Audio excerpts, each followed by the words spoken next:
और चलिए आप खबरों में आगे बढ़ेंगे। इंदौर से बड़ी खबर आ रही है, जहां देश के सबसे स्वच्छ शहर में गंदगी पर अब सियासत हो रही है। मुस्लिम युवकों के जरिए गंदगी फैलाने का मामला है। सफाई कर्मचारियों से युवकों ने गाली गलौज की है। तो देखिए, गंदगी पर सियासत अब ऐसे शहर में जो देश का सबसे स्वच्छ शहर की गिनती में आता है, मुस्लिम युवकों के जरिए गंदगी फैलाने का ये मामला। सफाई कर्मचारियों से युवकों ने गाली गलौज की। पुलिस ने तीनों युवकों पर मामला दर्ज कर लिया है। घटना को लेकर बीजेपी ने गंभीर सवाल उठा दिए। उन्होंने कहा कि यह कचरा जिहाद तो नहीं है, ये कहना है सलूजा का। थूक जिहाद, लब जिहाद के बाद ये कचरा जिहाद। बीजेपी के बयान पर कांग्रेस ने पलटवार किया है। कांग्रेस ने कहा है कि बीजेपी का यह बयान नहीं बल्कि बयान जिहाद है, यह कहना है नीलाभ शुक्ला का। कांग्रेस के नेता नीलाभ शुक्ला ने कहा कि बीजेपी का यह बयान नहीं बल्कि बयान जिहाद है। स्वच्छता सर्वेक्षण 2025 का सर्वे का काम जारी है। इंदौर लगातार 7 बार स्वच्छता में प्रथम आए और इस बार भी प्रयास है कि हम 8वीं बार प्रथम आए। स्वच्छता को लेकर लगातार नगर निगम द्वारा जागरूकता का अभियान भी चलाया जाता रहा है और अपने आसपास के क्षेत्र को स्वच्छ रखें, कचरा सड़क पर खुले में न फेंकें, इसको लेकर समय समय पर चालानी कार्रवाई भी की जाती है, जागरूकता अभियान भी चलाया जाता है। डबल इंजन की सरकार निश्चित तौर पर जो स्वच्छता के सर्वेक्षण में जो बाधा पहुंचाने का काम करेंगे, जो शहर की स्वच्छता में आड़े हाथों शहर की स्वच्छता को कहने का ठेस पहुंचाने का काम करेंगे, ऐसे लोगों पर कड़ी कार्रवाई होगी। हमारा शहर सफाई में अव्वल आया है, ये गौरव का बात है। निश्चित रूप से जो लोग इसमें सहयोग नहीं करते हैं, वो निश्चित रूप से जो चालनात्मक कार्रवाई होना चाहिए, दंडात्मक कार्रवाई होना चाहिए, वो होना ही चाहिए। हर व्यक्ति उसमें अपनी सहभागिता देना चाहिए, वो किसी वर्ग का हो, कि हमारा शहर स्वच्छ रहे, सुंदर रहे। लेकिन उसके बावजूद भारतीय जनता पार्टी के कुछ नेता इस तरह का बयानबाजी कर रहे हैं कि जो कुछ इलाके ऐसे हैं जो किसी वर्ग विशेष के आते हैं, वहां पर वो कचरा फेंकते हैं अज्ञानता के अभाव में, जागरूकता के अभाव में। तो इस तरह का माहौल खराब करने का प्रयास कर रहे हैं। हर चीज में हिंदू मुस्लिम देखना, धुरे कर देना भारतीय जनता पार्टी के नेताओं शगुफा बन चुका है, ताकि इनका पार्टी में कद बढ़े।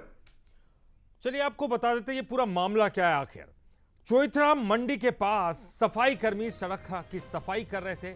3 युवक आए और कचरा फेंक कर भागने लगे। निगम के कर्मचारियों ने पकड़कर चालान बनाने की बात कही।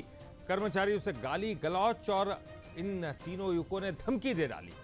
हाफिज, मतीन और तौफीक तीनों पर ही केस दर्ज कर दिया गया और एफआईआर के बाद भाजपा और कांग्रेस आमने सामने आ गए, यानी कि सियासत शुरू हो गई।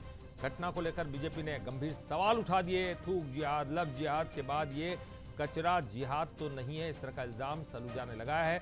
तो वहीं बीजेपी के बयान पर कांग्रेस ने पलटवार कर दिया कि ये बीजेपी का ये बयान नहीं, ये बयान जिहाद है।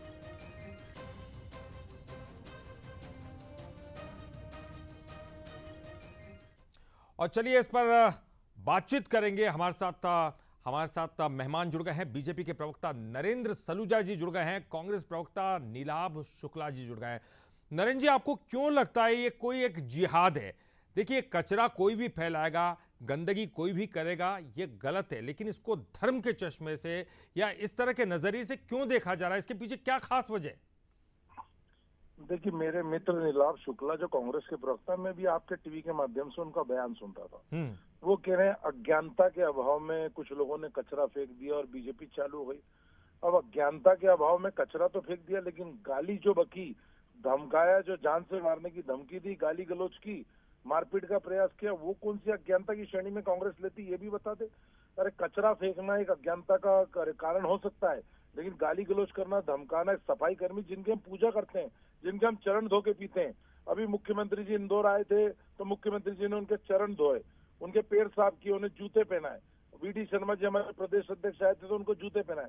सफाई कर्मियों के ऊपर पुष्प वर्षा करते हैं, हम उनका सम्मान करते हैं, क्योंकि रात दिन जनता की सेवा करते हैं, जिसके कारण इंदौर, हम तो श्रेय देते हैं सफाई कर्मियों को, जिनके कारण इंदौर लगातार 7 बार स्वच्छता में अव्वल आया। लेकिन बड़े समय से देखा जा रहा है कि कुछ क्षेत्रों में स्वच्छता सर्वेक्षण का काम चलता है, सफाई में सहयोग नहीं किया जाता है, रोड पर कचरा फेंक दिया जाता है, सफाई कर्मियों को धमकाया जाता है और किसी भी प्रकार का कचरा, वाहन के अंदर कचरा डालने से परहेज किया जाता है। तो नरेंद्र जी, ये तो कुछ ही लोग हैं ना, अगर कुछ लोग गलत काम कर रहे हैं तो उनको सजा मिलेगी और उनको सजा मिलनी भी चाहिए, लेकिन फिर आप जिहाद का नाम क्यों दे रहे हैं? देखिए, अभी तक हमने लव जिहाद देखी है, लैंड जिहाद देखी है, अभी तक हमने थूक जिहाद भी देखी है। तो हमने तो सवाल उठाया कि ये कुछ क्षेत्रों में इस तरह की बात क्यों, कुछ लोग ही स्वच्छता सर्वेक्षण का विरोध क्यों करते हैं, स्वच्छता में जी। बाधा क्यों बचाते हैं? तो हमने सवाल किया है कि क्या ये भी कचरा जिहाद की श्रेणी में आता है कि जी। ये मामला भी? नीलाभ जी क्योंकि जवाब लगातार दीजिए, कोई विशेष नीलाभ जी जवाब दीजिए। देखिए वो तमाम जिहादों के नाम गिना रहे हैं, आपने भी एक नए जिहाद का नाम गिनाया है, बयान जिहाद। देखिए भारतीय जनता पार्टी के नेताओं में होड़ सी लगी है। अब देखिए कि किस तरह ध्रुवीकरण किया जाए। देखिए इंदौर सफाई में अव्वल और रहना भी चाहिए, गर्व और गौरव का विषय है। हम लोग शहर में, कॉलोनी में, मोहल्ले में गंदगी फैलाने वालों पे जो है उन पर लगातार खड़ी कार्रवाई करती, निगम भी चालन बना, दंडात्मक कार्रवाई भी करती है, होना भी चाहिए। किसी को अधिकार नहीं है स्वच्छ और सुंदर शहर को गंदा करे। लेकिन कुछ लोग क्या अज्ञानता के वश, जागरूकता के अभाव में इस तरह की घटनाएं करते हैं। नहीं नीलाभ जी, लेकिन वो सवाल ये भी तो उठा रहे हैं कि अगर अज्ञानता है तो फिर वो झगड़ क्यों रहे थे, गाली गलौज क्यों कर रहे थे, लड़ाई क्यों कर रहे अगर थे? वो झगड़ा है या कुछ गलत करे उन पर कड़ी कार्रवाई होना चाहिए। ठीक। अगर उन्होंने जानबूझ के ऐसी घटना करी उन पर कार्रवाई होना चाहिए। लेकिन इसको लेकर आप ये नहीं कह सकते कि इस तरह की जिहाद चलाई जा रही है। कुछ अगर असामाजिक तत्व, कुछ उत्पादी तत्व या कुछ ये कहे कुछ ऐसे लोग जो सफाई को लेकर जागरूक नहीं है, अगर इस तरह की हरकतें करते हैं, घटनाएं करते हैं, तो वो एक उन पर कार्रवाई होना चाहिए, उसके हम बिल्कुल पक्ष में। लेकिन इसको आप राजनीतिक रंग देते हैं, इसको आप ध्रुवीकरण का हिंदू मुस्लिम करना तैयारी का माहौल बनाना शुरू करे ताकि धार्मिक उत्पाद पहले शहर का शांति और फिजा खराब हो, ये नहीं होना चाहिए। चलिए बहुत बहुत शुक्रिया नरेंद्र जी आपका भी, और नीलाभ जी आपका भी बहुत बहुत शुक्रिया।